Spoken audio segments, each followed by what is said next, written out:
E aí pessoal, beleza? Nesse vídeo vamos conhecer um caso que ocorreu no Brasil no final dos anos 90. Um auxiliar de enfermagem transformou um corredor hospitalar em corredor da morte. Vamos conhecer esse caso? Vem comigo.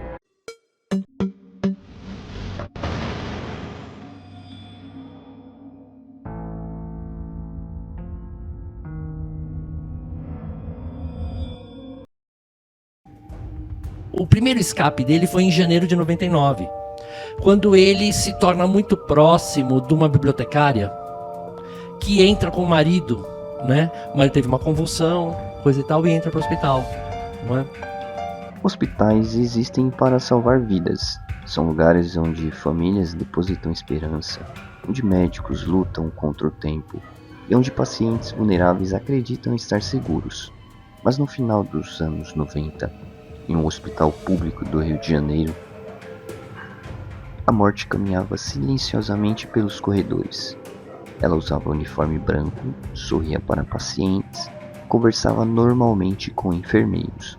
Depois, escolhia quem iria morrer naquela noite.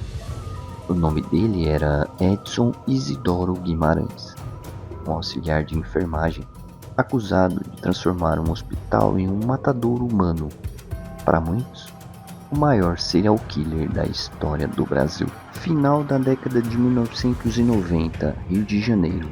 O Hospital Municipal Salgado Filho era conhecido pelo caos. Corredores lotados, pacientes graves, falta de recursos, plantões exaustivos. Em meio à superlotação, trabalhava Edson Isidoro Guimarães, auxiliar de enfermagem, discreto, calmo e aparentemente eficiente. Colegas diziam que ele raramente perdia o controle. Falava baixo, demonstrava frieza, parecia confortável demais diante da morte. No início, ninguém suspeitava de nada. Hospitais registram mortes todos os dias, principalmente em alas de pacientes graves. Mas havia um detalhe estranho. As mortes aumentavam drasticamente durante os plantões de Edson. Pacientes estáveis subitamente pioravam. Outros morriam minutos depois de interações com ele. Então, os rumores começaram. Alguns profissionais passaram a perceber padrões perturbadores. Pacientes conscientes de repente entravam em parada cardíaca. Máscaras de oxigênio apareciam desconectadas. Medicamentos desapareciam. E algumas vítimas morriam rápido demais. Rápido até para pacientes em estado crítico. Enfermeiros começaram a comentar nos corredores, entre aspas, tem alguma coisa errada. Mas em um hospital superlotado, o caos muitas vezes mascara o horror. Erros médicos acontecem, equipamentos falham, pacientes morrem. E assassinos podem se esconder perfeitamente nesse ambiente, principalmente quando usam jaleco. Segundo investigadores, Edson teria descoberto algo perverso. Quanto mais pessoas morriam, mais funerárias lucravam. E algumas delas pagavam propinas para funcionários indicarem seus serviços às famílias. Era chamada máfia das funerárias, uma engrenagem silenciosa alimentada pela dor. Naquele período, funerárias disputavam corpos como empresas disputam clientes. Funcionários hospitalares recebiam dinheiro por indicação. Quanto mais mortes, maior o lucro. E segundo as investigações, Edson fazia parte desse esquema. A suspeita era aterrorizante. Pacientes estavam sendo assassinados para movimentar um mercado clandestino da morte. O hospital deixava de ser um lugar de cura e se transformava em fonte de renda. Algumas famílias relatavam abordagens suspeitas. Minutos após a morte de parentes, funerárias já apareciam oferecendo serviços, como se alguém soubesse antes, como se a morte estivesse programada, e talvez estivesse. Serial killers hospitalares possuem um padrão em comum. Eles não matam em becos, não perseguem vítimas na rua, eles matam pessoas indefesas, pacientes sedados, idosos, feridos, pessoas incapazes de reagir. O poder psicológico disso é gigantesco, porque o assassino assume o papel de Deus. Ele decide quem vive, quem morre e quando. Investigadores acreditavam que Edson desenvolveu uma relação fria com a morte. Após conviver diariamente com o sofrimento, ele teria perdido completamente a empatia. Mas havia também outro elemento: controle. A sensação de decidir o destino de alguém. Muitos especialistas apontam que assassinos hospitalares frequentemente desenvolvem complexo de superioridade silencioso. Eles observam vítimas vulneráveis, passam a enxergar a morte como rotina, como procedimento, como algo banal. É exatamente isso que torna esse tipo de criminoso tão assustador. Eles não parecem monstros, parecem profissionais comuns. As suspeitas cresceram tanto que a polícia decidiu agir discretamente. Segundo relatos da época, investigadores chegaram a se infiltrar no hospital, alguns fingindo ser pacientes, outros observando movimentações dos funcionários. Era necessário ter provas, porque acusar um profissional da saúde de assassinato em série era algo gigantesco.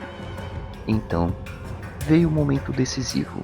Em determinado então, uma paciente apresentou melhora. Estava hospitalizada, sem risco imediato. Pouco tempo depois de Edson entrar no quarto, ela morreu. Investigadores desconfiaram imediatamente. A suspeita era de aplicação de cloreto de potássio, uma substância capaz de provocar parada cardíaca. Silenciosa, rápida, difícil de detectar, principalmente em pacientes graves. A polícia então decidiu prender Edson Isidoro Guimarães, e o Brasil ficou chocado. Edson não sentia por suas vítimas, apenas por si mesmo.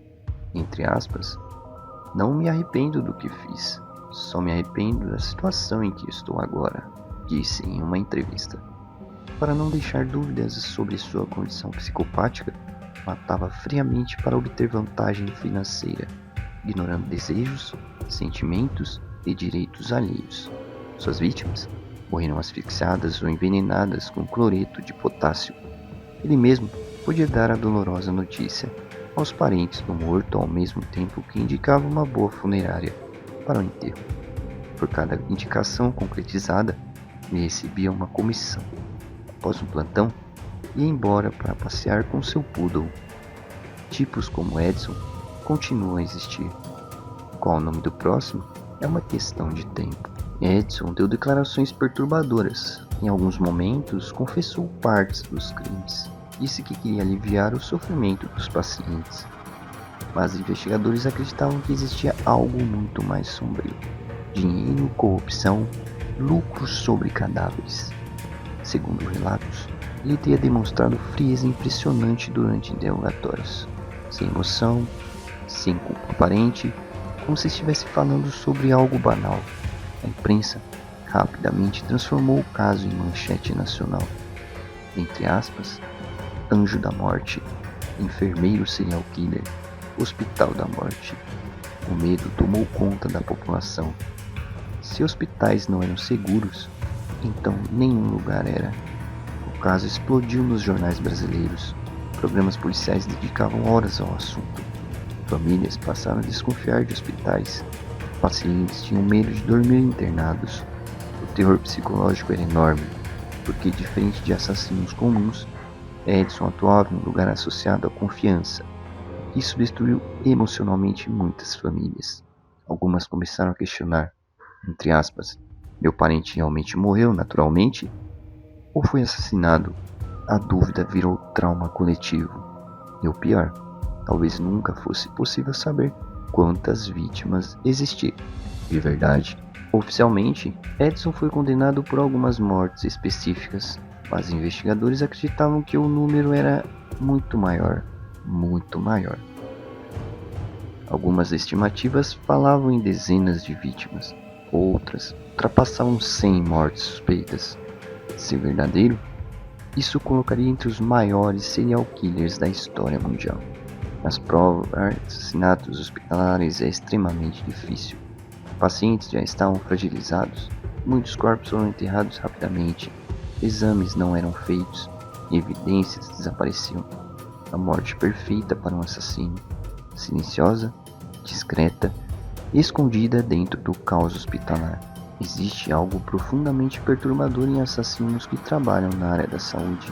Eles observam o sofrimento humano diariamente, aprendem como o corpo reage, entendem limites físicos, sabem como matar sem chamar atenção, mas acima de tudo, aprendem a esconder emoções. Edson parecia viver duas identidades: o funcionário comum e o homem acusado de decidir quem morreria. Essa divisão psicológica é comum em criminosos organizados. Eles conseguem separar completamente suas ações da culpa, como se desligassem a consciência. Talvez seja isso que mais assusta: a possibilidade de alguém aparentemente normal carregar algo monstruoso escondido atrás de um sorriso calmo. Na UTI, ele ficou muito próximo dessa... O marido foi em janeiro de 99, isso mesmo. Foi o Edio Teles, ele tinha 38 anos. E ele se aproximou muito da bibliotecária Elizabeth, que era esposa dele.